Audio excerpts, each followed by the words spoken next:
host, Peter Komendowski, and welcome to Surviving Bad, where we explore Iowa stories of survival, hope, and inspiration. Today we're talking about tobacco and vaping. The Iowa Tobacco Use Prevention and Control Commission brings together a group of Iowans that are concerned with the risks we and our children face, and they, as a team, are dedicated to creating a healthier future. The current chair of the commission, Dr. Robert Nichols, joins us to share his ideas, views, and hopes for a healthier Iowa. Dr. Nichols, welcome to the show. Tell us a little bit about yourself and why this is so important to our viewers. Hello, Peter. Thank you for having me. Yes, like you said, my name is Rob Nichols. I am a pharmacist in Waterloo, Iowa, and Director of Clinical Services at Greenwood Pharmacy and Compounding Center. I'm also the current chair of the Commission on Tobacco Use Prevention and Control here in Iowa. And the aims of the commission are to kind of direct the Division of Tobacco Use Prevention and Control to help make sure it's easy for folks who are smoking to be able to quit and kind of decrease those barriers, and also implement and help support prevention strategies to keep people who have not yet started smoking or vaping from doing so. So now when you're looking at this is sort of a daunting task. You know, we were so successful with stopping smoking until vaping came along. And now it seems like we're seeing a lot of mixed messages about health, and the numbers are showing us that some of the risks now of exposure to tobacco and nicotine are going up. Yeah, What can you share about the changing climate?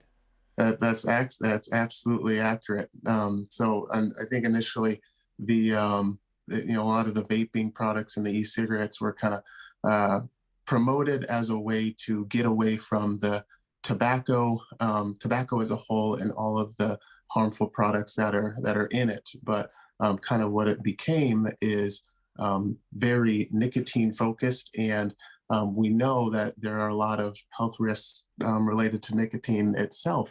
A lot of those being cardiovascular, increasing heart rate, increasing blood pressure, which ultimately leads to hardening of the arteries, increased risk for heart attack and stroke.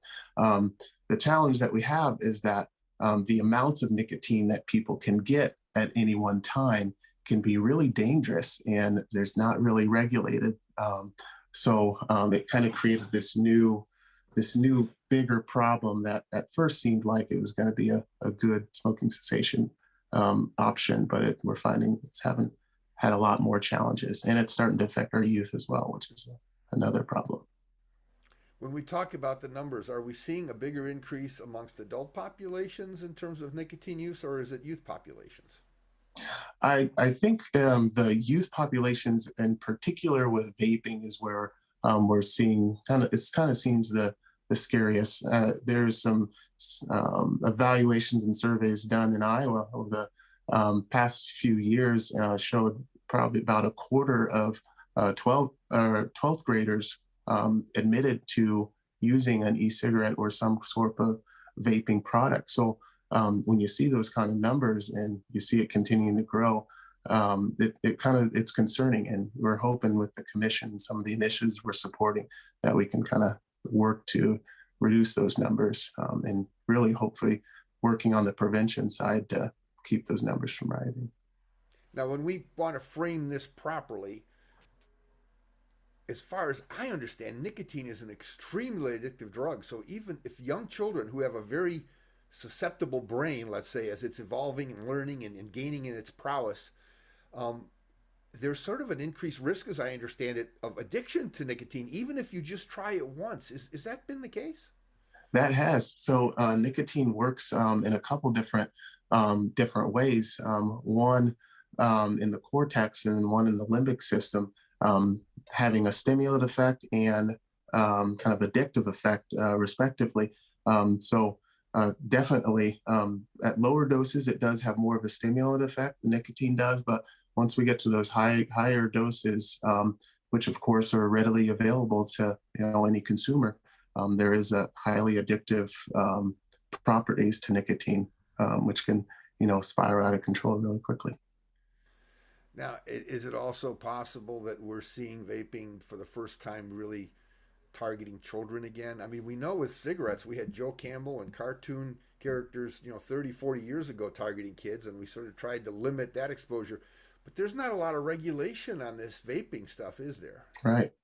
That's right. And you're seeing some of these companies get really creative in the way that they're targeting those younger populations. So one is all the flavors that you see they have: the cotton candy, bubble gum, strawberry kiwi. There's all different types of flavors that look and taste very, very good and attractive.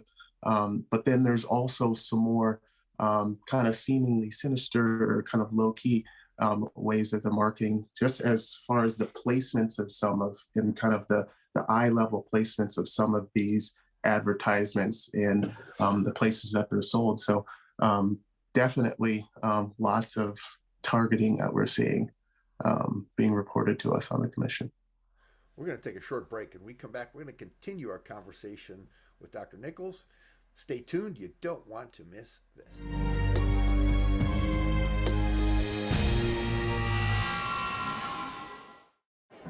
The black truck? Hey, Christina from accounting. Yeah, hi.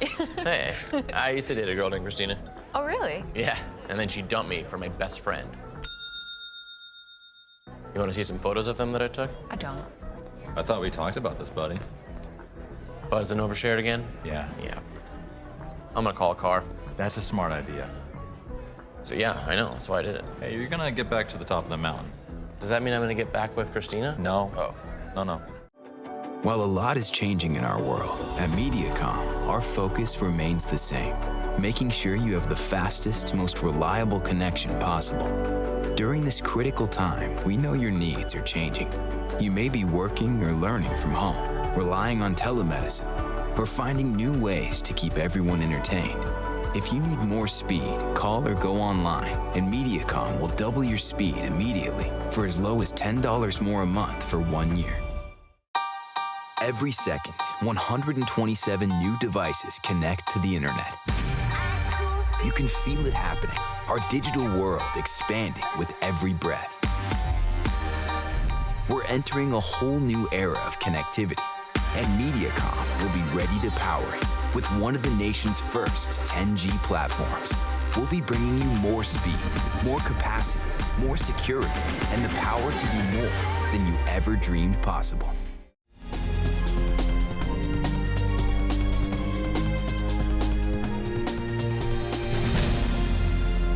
Welcome back to Surviving Bad. I'm your host, Peter Komendowski, and we're talking about tobacco use, a problem that's not only persisted, but likely to the highly addictive nature of nicotine has thrived with new technologies and the driving force of social media. Dr. Nichols, this has been a daunting task, but the state does have resources in a way to offset a lot of the misinformation, or let's call it the marketing type information that's trying to get people to do the nicotine. And the state really is working hard, and there's some great resources. Can you tell us about some of them? Yeah, and a lot of those resources come through the community partnerships that we have. So there's a lot of local organizations that the commission and the division partners with to provide them funding to put on some of this prevention messaging and do a lot of these social media pushes. There's some more national programs as well, like smokefree.gov and some more that have similar goals. But yeah, those community partnerships, they really do a good job. And there's others kind of more targeted toward the youth, like the iStep program. So iStep, Iowa Students for Tobacco Education and Prevention, there's about 63 chapters in 43 counties across the state of Iowa.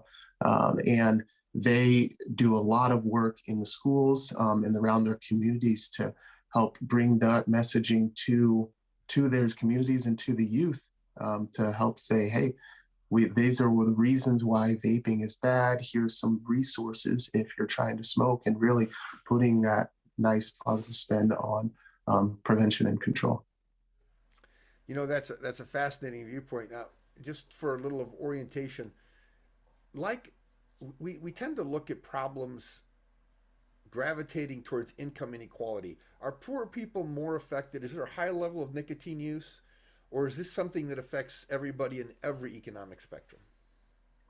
I think to some extent it does affect people in every different spectrum, but I think it does have a big proportion on the low income class, just by the basis of the amount of income that they may have versus the price of these products and how it can eat into the budgets that they have and the expendable, disposable income that they have. You do see a lot of targeting, and you see the placement of these products near where in those communities. So I definitely think it can affect anybody in any class, because again, nicotine is an addictive product, but definitely can have a bigger impact in the low income class. In lower income communities, there are often food deserts and essential needs that can't be met as easily. But we see a lot of these sort of little stores that sell your alcohol, tobacco, and everything else. And it seems like their windows are full of ads for things like vaping, and even not just vaping tobacco, but vaping CBD products and things like that. Right. Where do we stand on limiting that kind of advertising, putting it right in the face of children, where they may go get an ice cream cone or get a soda pop, something like that? Yeah. So, I think, to my knowledge, I think that have to be some kind of legislative issue. They have the ability to market. I think potentially we could try to look at some things related to the licensing that we provide to be able to provide those products.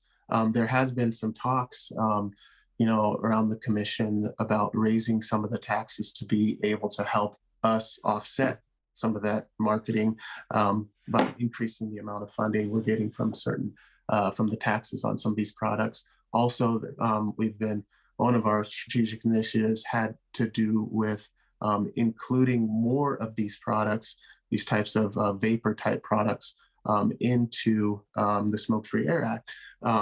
As you know, that can be challenging because and it seems like there's a new different kind of e-cigarette or vaping product every week or every day. And by one little turn of the word or one little new technology, it might exclude that product from. So it kind of seems like we're always chasing the newest, latest vapor product thing, but we're always trying to work to make sure we have the broadest language to try to include those products in the code and language. Now, do we see enough safety information out there for parents, for pregnant people, pregnant women? Mm-hmm. I mean, that really talks about the risks and dangers, because in researching the show, they're profound. Mm-hmm. I mean, using nicotine products or vaping in general, if you vape CBD or something, is extremely dangerous to the unborn fetus, to young children in the car with you, in the house. But you don't see a lot out there about that. I know. Yeah, I agree. There are some resources, Andreas. There are some resources out there. I just think a lot of folks don't know about them. So, one of the websites that I know, one of the resources I know that I like a lot is the smokefree.gov, which has really, user-friendly resources broken out by, there's some more general resources. There's some resource specifically to veterans. There's resource specifically to related to pregnant people. There's resource related to teens and young folks that really kind of target those specific groups. Again, I would like for there to be more of those resources and have them be more readily available. In the end, like most things, it comes down to funding and our ability to support that social media push, support those local community partnerships in order to be able to do that. Those are some great points. Now we're going to take a short break. When we come back, we're going to ask Dr. Nichols to share some of the challenges that may be most important to Iowans. Stay tuned. We'll see you after the break.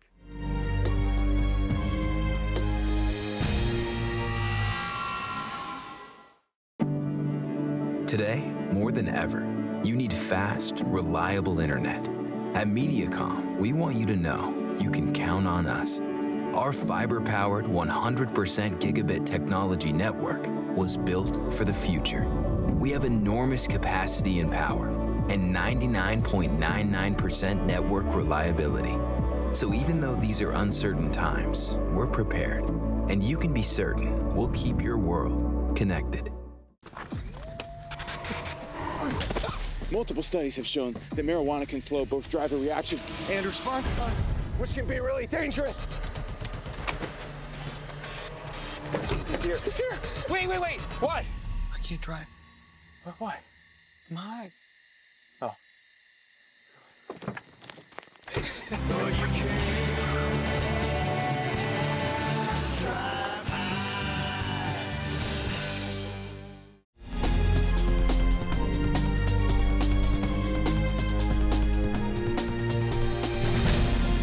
Welcome back to Surviving Bad. We're talking with Dr. Robert Nichols about tobacco use prevention, which is not only about nicotine. With the advent of vaping, the idea of what's smokable or vapable has changed dramatically.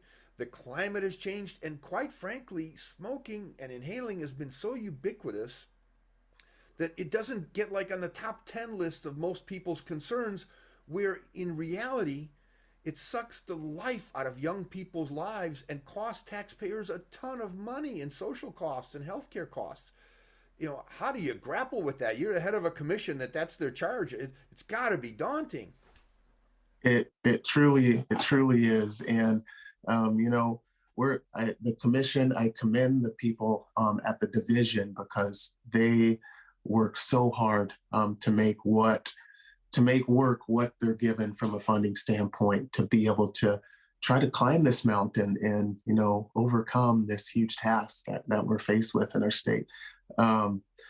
So, one of the big things, and actually one of our strategic goals, is to try to increase the funding that we have to put toward some of these challenges, these prevention and these treatment challenges, back to the 12 million level that it was probably about a decade and a couple of years ago.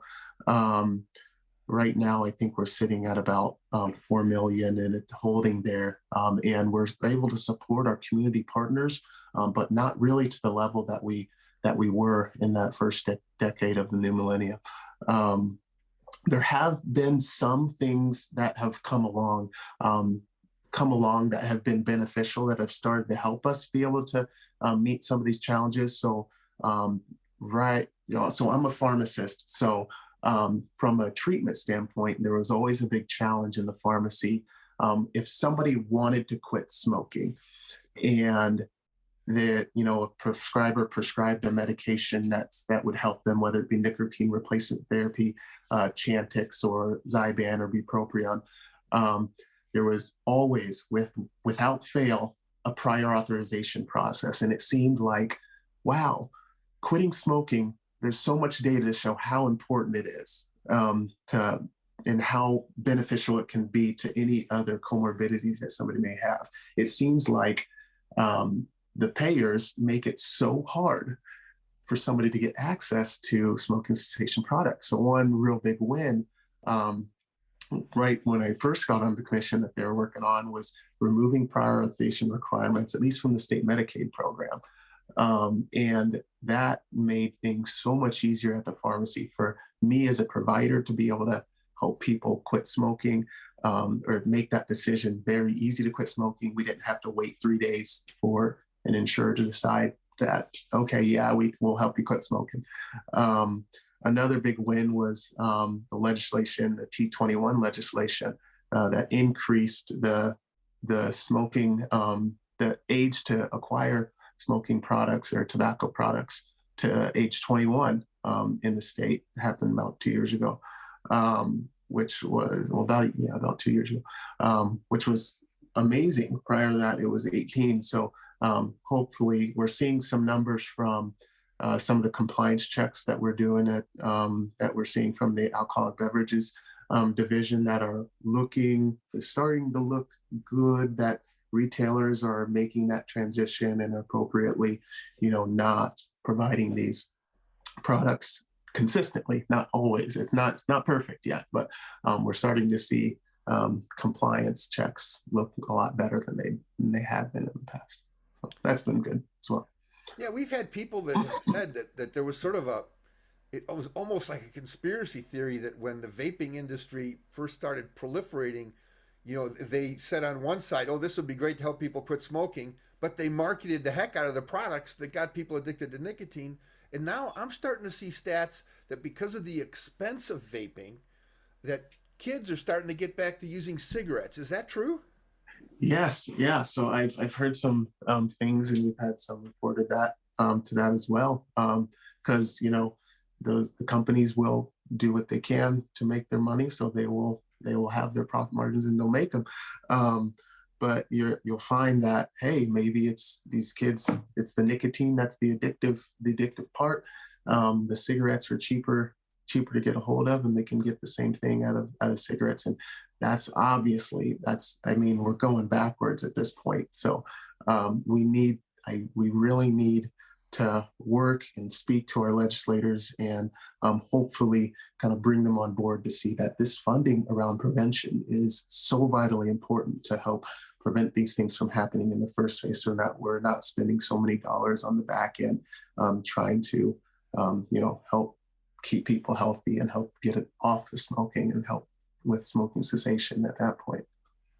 Well, these are all great points, and I love how you bring together the community working together, the families, and then maybe we need to talk more to parents a little bit in the next segment. We're going to take a short break and invite Dr. Nichols to share some final comments, advice, insights, things that might help you deal with this problem of smoking. Stay tuned. You don't want to miss this.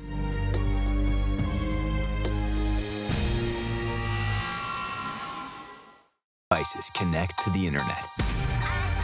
You can feel it happening. Our digital world expanding with every breath. We're entering a whole new era of connectivity, and MediaCom will be ready to power it with one of the nation's first 10G platforms. We'll be bringing you more speed, more capacity, more security, and the power to do more than you ever dreamed possible.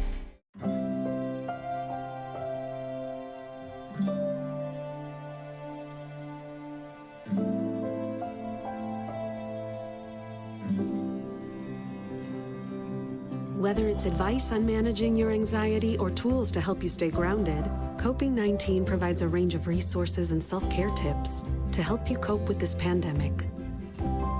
We can help. Find the resources that work best for you at coping-19.org.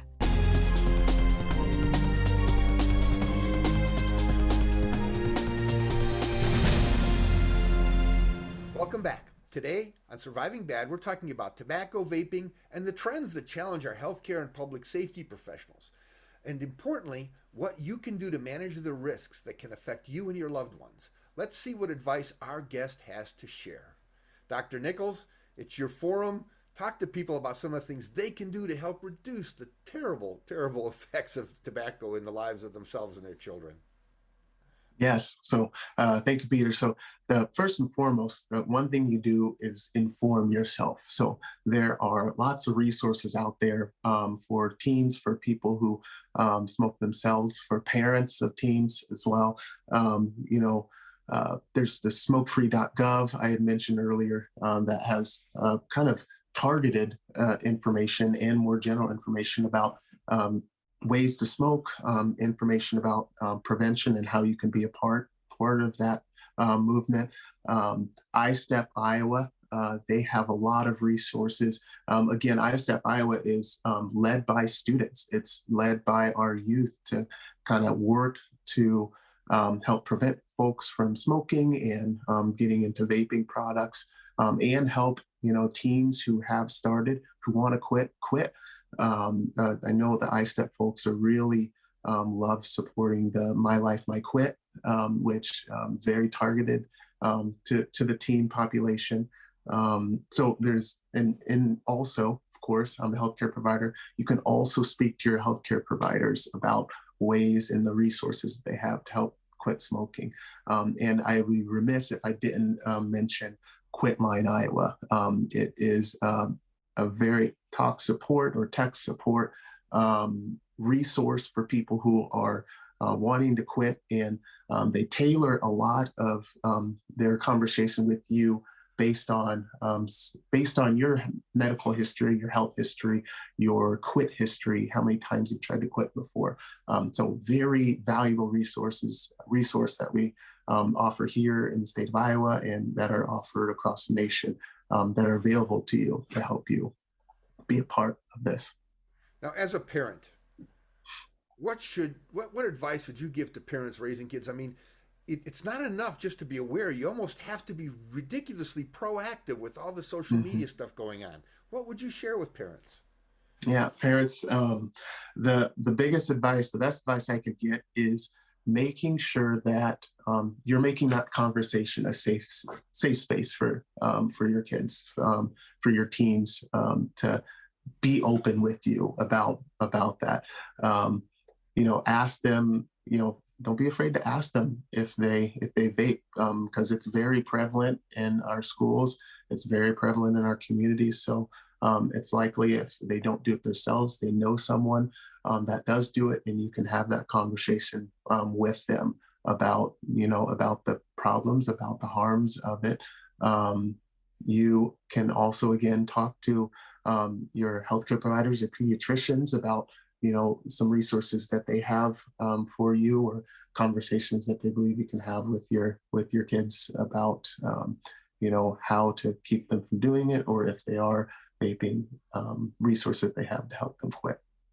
And knowing that kids at a very young age are exposed to the concept of smoking or vaping, parents have to work hard not to sort of stigmatize the problem and make kids afraid to talk about it, I would suppose. Exactly. So that safe space is very, very important, making sure that it's a safe space, that they don't feel like, they're for sure, if they talk about it at all, that they're going to be, completely reprimanded, or, completely, we don't want to completely turn them off from talking about it. We want to keep that window open so that they can feel comfortable having that conversation.